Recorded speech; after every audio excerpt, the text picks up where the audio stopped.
What Ike Allen and Andy Anderson have created at Avaiya is what the world needs.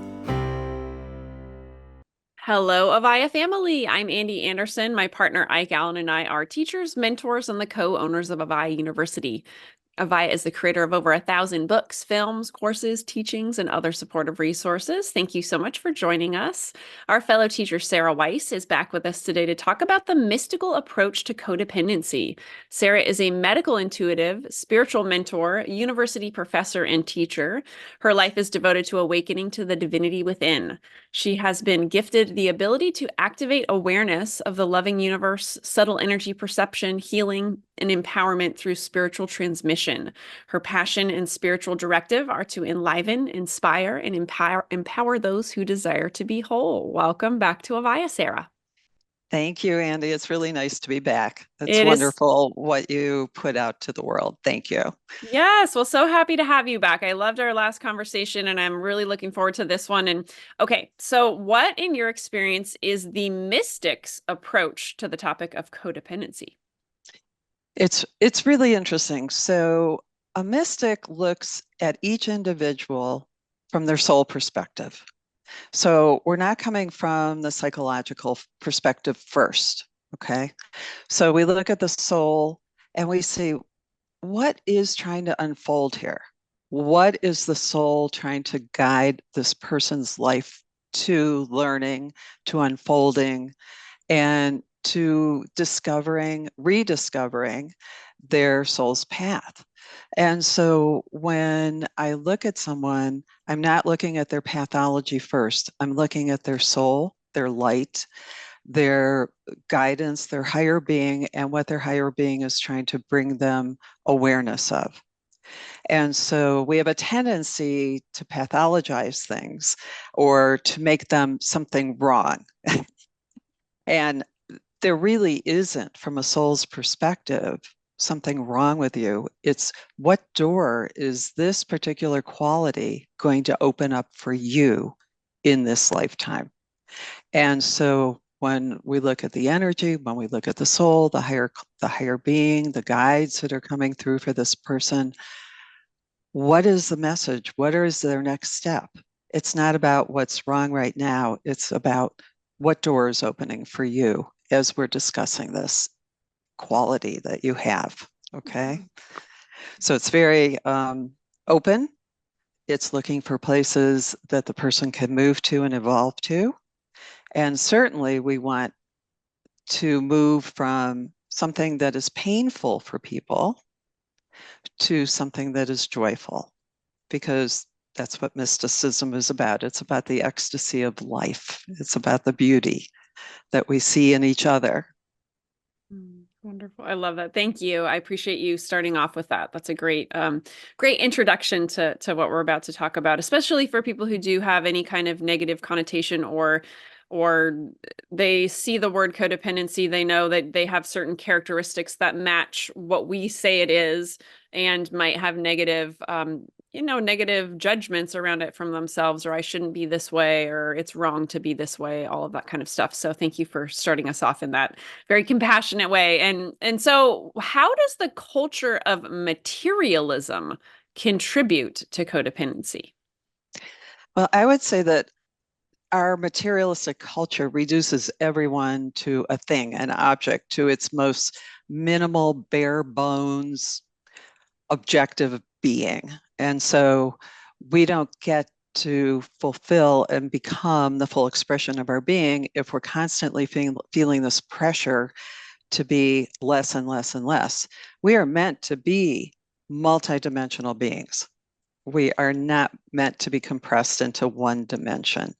So if someone feels like they can't find the place within them that connects them to themselves because it's not of this dimension, then they will start seeking externally. And that could be anywhere from latching on to another person, to some kind of drug, alcohol, sex addiction, to wealth addiction, any kind of something that will try to provide safety and try to provide connection And I think the key word here is connection. I think anyone in this lifetime who cannot find the connection within first is going to be seeking for something outside. So it kind of puts codependency on an even playing field with even someone who we might admire who has achieved a measure of success, but they've done it from the same place of fear and disconnection as someone else. Okay, so it puts them on the same level. We're looking at a culture that doesn't grow people up spiritually. It really, I would say we're all in pretty much of a, well, young state spiritually as a culture. And materialism is an expression of that. It's like, give me my rattle to play with, that's the age that we're looking at. And so if we can't find that connection within ourselves, we're just going to be looking for something outside, and that could be another person or whatever it is. So I see the materialistic culture as compressing our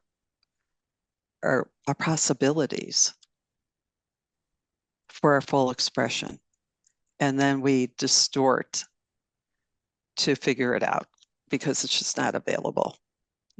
Yeah, so interesting. Yeah, what an interesting perspective on that. And I know there was something you said in there that I was going to respond to, but now I can't remember what it is. So I'll move on to the other one. Maybe I'll think of it later. But yeah, beautiful way of taking a look at it was how we don't our culture doesn't help us spiritually grow up. What a great way of putting that.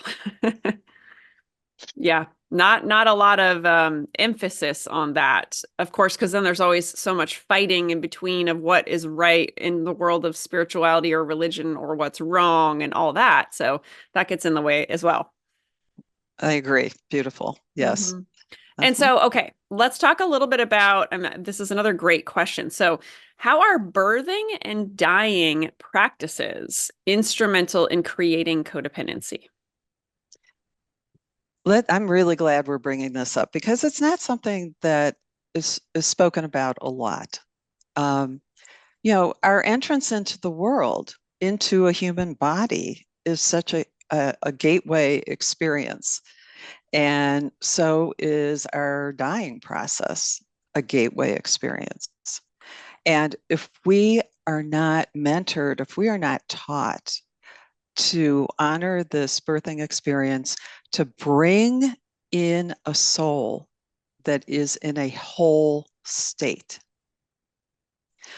then we are bringing in souls and immediately, even prenatally, are not given the environment to come in as their whole connected person. So, I've read stories of Indigenous tribes that, they know a soul is coming before even a woman is pregnant. They know the name of the child, their spiritual name. They know how to bring in the child through ceremony. And if we are brought in through ceremony in a sacred way, and then when the child is birthed, there are energetic ceremonies to do to make sure that when that umbilical cord is cut, that the energy of the child is reconnected back to the child, and the energy of the mother is reconnected back to the mother, and the energy of the father is reconnected back to the father, because his energy, even though he's not physically exactly there, his energy is there.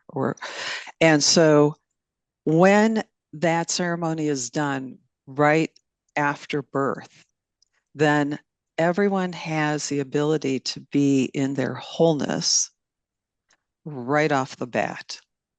And then everyone knows, in the village or the tribe, what the identity of this person is and how they are going to be an interdependent member of the group rather than something independent and competitive. It's part of collaborative knowing of our human community. And so it's a whole different entry into our life. And the more conscious our birthing experiences become, the more whole we will become. And there will be less of a need to latch on to something for safety because you have found the safety within you and within the greater context of being recognized and seen from the soul by your community. And so there are places on this earth which are practicing this right now. There are ancient Taoist practices that I've learned that bring in this type of ceremony to a birth. And the same thing applies to our dying practices. You know, we are getting much more conscious about the birthing and dying processes, but we're still in the infancy stages of this because we don't have a common experience of knowing ourselves before we arrived here and where we go afterwards. So from a mystical perspective, from a mystic's perspective, this is what we study. This is what I've studied all my life, is where have we come from? Where are we going? And where do we sit in this lifetime? And same with the dying practices. I mean, there are ceremonies around that from the different religions, but it doesn't usually help the person know that they're stepping through a gateway, that they will have a broader perspective and connection to something much greater, and that they'll be surrounded in incredible love, that we've come from love, we're going to love. And it puts the middle part, us living on the earth, into a whole different context. So then we no longer, again, need to look for something externally first. Our first connection is within. And when we can do that, then we can find that interdependent and collaborative way of being in the world, which I'm very hopeful. Yeah. I'm hopeful that my grandchildren will see this. Yes. Well, baby steps. Right. And conversations like these. So I'm curious, and I love what you just said. And so for people who are unconscious to, I guess, bringing a child into the world and at least having some awareness around, okay, I cut the umbilical cord, this baby, this person is its own individuated being, and here's the mom over here, her whole self, and here's the dad, or whatever, however that looks in every family. What are some, I guess, impacts of not practicing the art of recognizing everyone's wholeness? Like what happens to the family, to the dynamic when we don't hold that in awareness? It's a good question, because I think our culture is the evidence of that we're just grasping all the time. Just can't sit in that center that is connected within and to the beauty of the human being. I mean, how many people are really walking around embodied here? You know, we're not taught that our body is this incredible, spectacular, mystical experience, you know? I mean, every cell has the consciousness of the whole cosmos in it, the all universal consciousness. And so if we are not recognized from the soul level, we're not going to be able to sit comfortably in our body and learn that it is what is our center of safety, our center of incredible wisdom. I mean, you know, we look at a tree, a lot of people can look at a tree and feel the wisdom in a tree, right? But do we look at our bodies the same way? Our bodies have the exact same wisdom that a tree has. Exact. We have the same information coming through the same way that we're being held by Mother Earth and Father Sun, the same way that we have energy, the chi flowing through us, creating a growth cycle that is natural to the soul instead of conforming to a limiting cultural belief. And so when we can make that connection through the human body, which is more in the feminine teachings, really, that have been hidden but are coming back, and we find out that we can sit in a body, in our own body, be held in the beauty of our hearts, and connect with a wisdom that always seems like it's outside of us, but it's really inside. And so our externalizing of everything in the culture is pretty much the expression of being disconnected from this within us. And if we could each feel the vibe, I'm looking outside at the forest that's outside my window. If we could each feel the magnificence of our bodies in the same way that we gaze at a tree, it would be a beautiful spiritual practice and help return us and heal that part that feels disconnected and can't settle into the peace and beauty of our being. So I think that people are finding their way there. I believe that we're really, truly entering a new paradigm, that things that have been hidden, wisdom, teachings that have been hidden from us are now being revealed, and they're going to become accessible to us. And we are going to find our way into a new state of consciousness. But we're in the transitional stage right now, let's call it. Yes. Yeah, beautiful. Well, thank you for that explanation. And yeah, when you said the thing about looking at our own bodies like we would look at a tree, and that wisdom and wonder that we look at a tree with, I just think of how many people watching right now might be able to relate to. Maybe more women than men would relate to looking at our bodies and being like, oh, look at that wrinkle, look at that like saggy skin, look at that extra weight, look at that whatever we don't like about our bodies, right? Right. And then we look at a tree and see, oh, it bent a little this way and it bent a little that way. And one of the branches fell off there. And, it's got a little bare spot there, but you still feel the vibrant essence and its connectivity to all that exists. Yeah. And in that is the beauty. But Mhm. yes, I know those wrinkles are a little problem.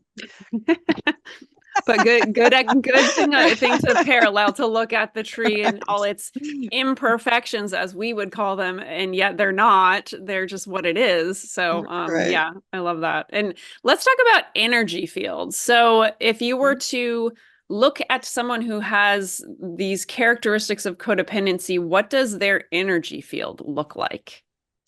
It's really interesting. So each person is slightly individual, okay? And I just want to give a shout out to Barbara Ann Brennan, who's just a beautiful teacher, and her books, Hands of Light and Light Emerging, have beautiful illustrations about these topics, about our psychological configurations. But when I'm looking at someone who is codependent, usually their energy is totally outside their body.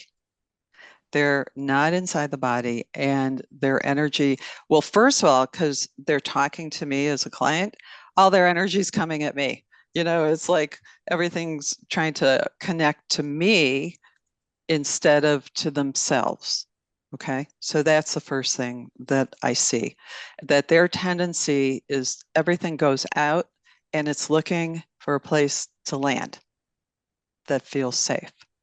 And so that is the first teaching, actually, is to have someone who's always looking outward, where their energy is always trying to find something to grab onto it, to whether it's another person, a cookie, a plant, or whatever it is. They have to learn how to bring their energy back. And so I'm looking at energy fields that are just scattered all over the place.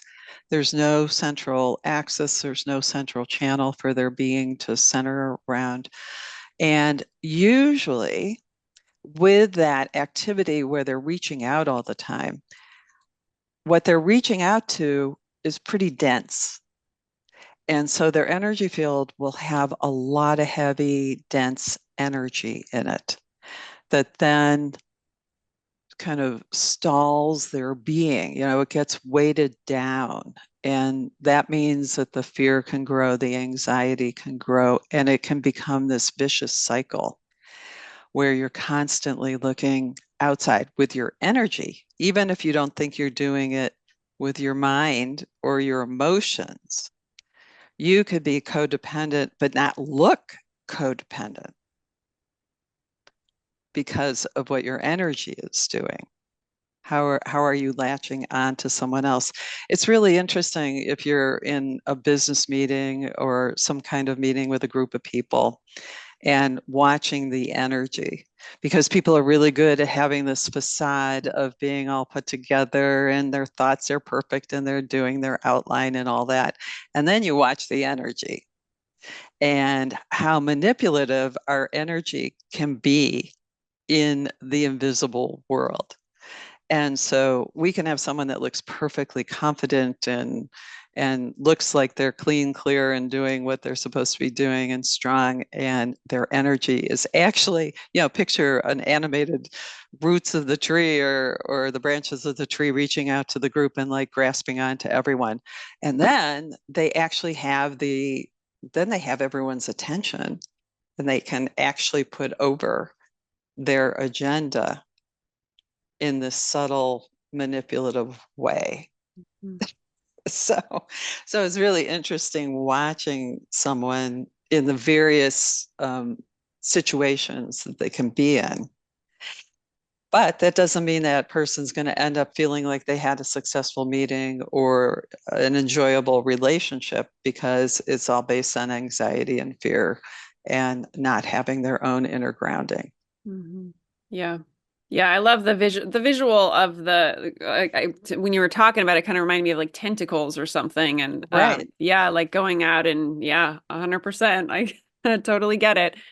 And how we Yeah. can, and even like unconsciously be trying to manipulate someone into liking us. That's another common thing of a codependent, right? We want people Mhm. to like us. It's very important to us for people to accept and like us. So I can see that how we could, have our energistic tentacles trying to manipulate someone's perception of us. Right. And a lot of this wanting people to like us. And I actually had a friend drop me because she called me a codependent. So I know what that feels like. And I know what it feels like to feel codependent. Like I really, really want to be with this person. I'm just super attached to this person. Um, and I had to learn how to pull my energy back and center around certain people. Um, but the the sense of love and wanting to be loved is such a basic human desire, and there's so little of it in our culture, really. And so I keep looking at this as not about so much about love, but how do we help someone move through their next doorway? Okay, so you're sitting as this unhappy codependent, something, you just don't feel loved, you don't feel connected and everything. And what if another person, instead of rejecting you or feeling like judging you or something, was able to say, well, you're here, I'm here. I wonder what our next steps are. I wonder what we need to learn next. And it's always about like something is going to open if we even ask that question. So it's not that you have to stay that way or work to be different, which we do. We try to fix ourselves. But if we ask the question, what is the next step? What is my soul trying to guide me to?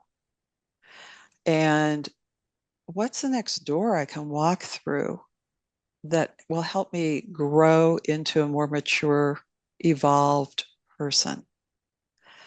And so we don't stunt the evolution of someone else if we're asking that question of ourselves and of other people. And it really frees me up to be with people with less judgment because I'm saying it to myself and about the other person. And it simplifies things.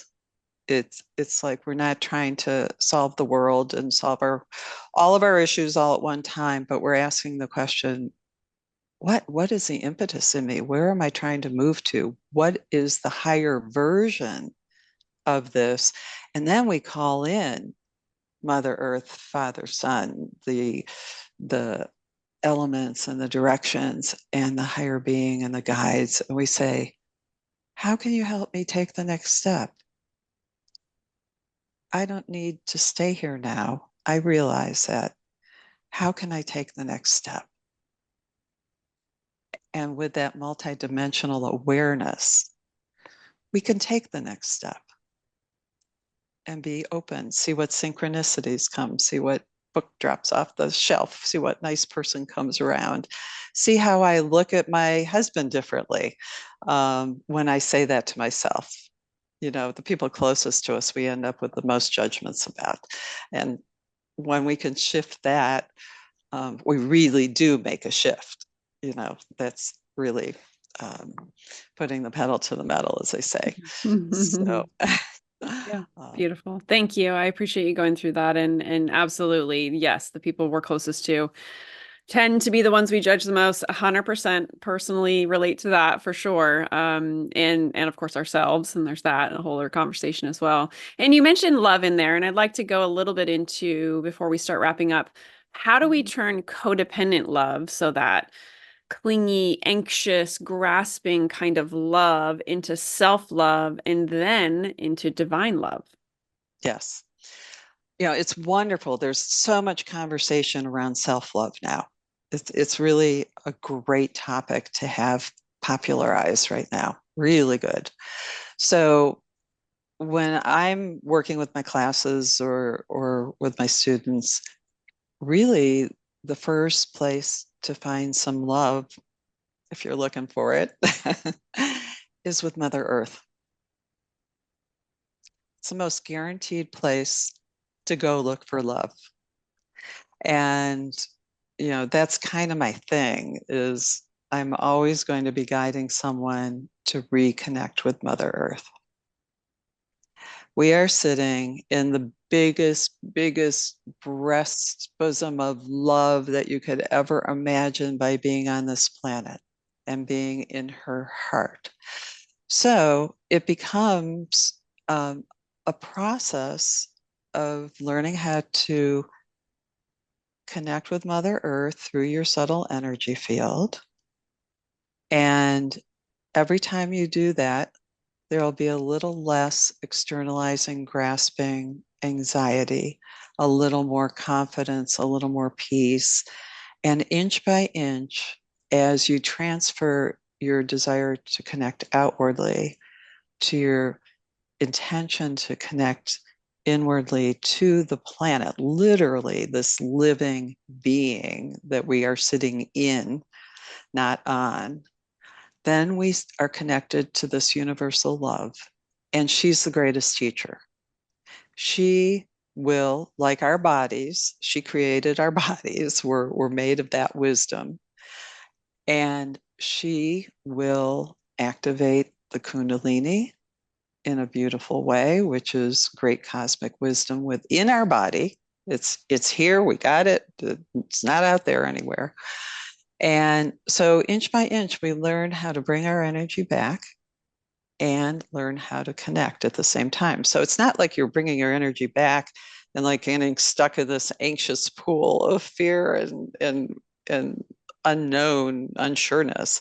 You're bringing your energy back and redirecting it into the heart of the mother and the electromagnetism of the earth. And then she will guide you back to the great father, the father sun that's in our our cosmos here. And then we unite in the overwhelming love that the Great Mother and the Great Father have for each other. And we become the child of the true mother and father. So then once we do that, our unique expression is activated and supported by this energy field that we're sitting in of this great love. And we start to spark inside and we start to feel a little bit, oh, is that me? Is that light me? Is that little spark of interest me? You know, and that starts to grow. And the more you sit in that energy field, the more you start to individuate. And in that individuation, it's coming from such a solid place that it's natural to you to unfold. It's not scary at all. And then once we start to unfold our individual expression, that keeps going. It doesn't just stop there. You keep growing spiritually and you keep maturing. And then you find that you're part of this divine space and that you are this divine space. And it naturally grows the same way as the tree grows. We naturally grow and evolve. And so our developmental stages that we recognize, you know, the 7-year-old, the adolescence, and the Saturn returns and things like that, those are all meant to be natural unfoldments and developments of our mature being, given the right environment to grow, which we're kind of missing a lot of that. Mm-hmm. So that's where communities and learning from people and being in a spiritual community that's not professing any kind of belief, but just helps you come back to yourself and come back to the aliveness within you is important. Yeah, beautiful. Thank you. That was such a beautiful explanation that took us all the way around because we talked about that growing up spiritually in the beginning, and I love that. Let's talk about how people can learn more about you, dive deeper with your work. I know you have a great free gift below. We've got a button for that below. Can you share about that? Sure. So this year I'm having, I think, 5 or 6 sessions that are introductory sessions to the work that I do. It's kind of evolved that all my classes are fairly advanced now, and I wanted an entry point for people who wanted to learn from the very beginning how to make this connection in a way that's very alive and fun. And so I've set up several sessions where people can be introduced to themselves and Mother Earth and Father Sun. It's like a meet and greet. And so the first one is February 10th, and everyone's invited to attend for free. It's on Zoom. It's on a Saturday morning, I think from 10 to 11:15. So you're all welcome to sign up for that. The link is there. You just go to the website and sign up. You have to sign up though, because I won't know to send you the information if you don't.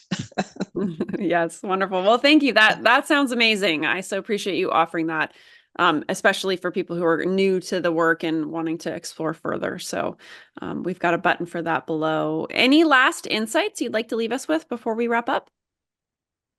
I would love for anyone that is feeling like their codependency is something that's been a problem to shift their perspective to say, I came in like this. I've grown like this. You know, maybe that tree, you know, took a little bend in the way, but I don't have to stay like this, and I don't have to find my happiness and center outside of myself.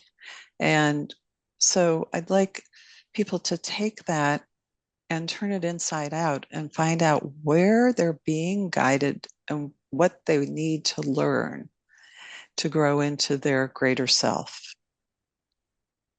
Beautiful. Thank you so much for doing this with us again. Oh, it's always a pleasure, Andy. Thank you. Yes, and thank you, Avaiya students who are watching or listening, for showing up for yourself today on your own journey, and we will see you all again soon. Take care. Avaiya has changed my life. Avaiya has made me the woman I am today. Avaiya is my home. Avaiya is personal freedom. Avaiya is the reason my life continuously improves.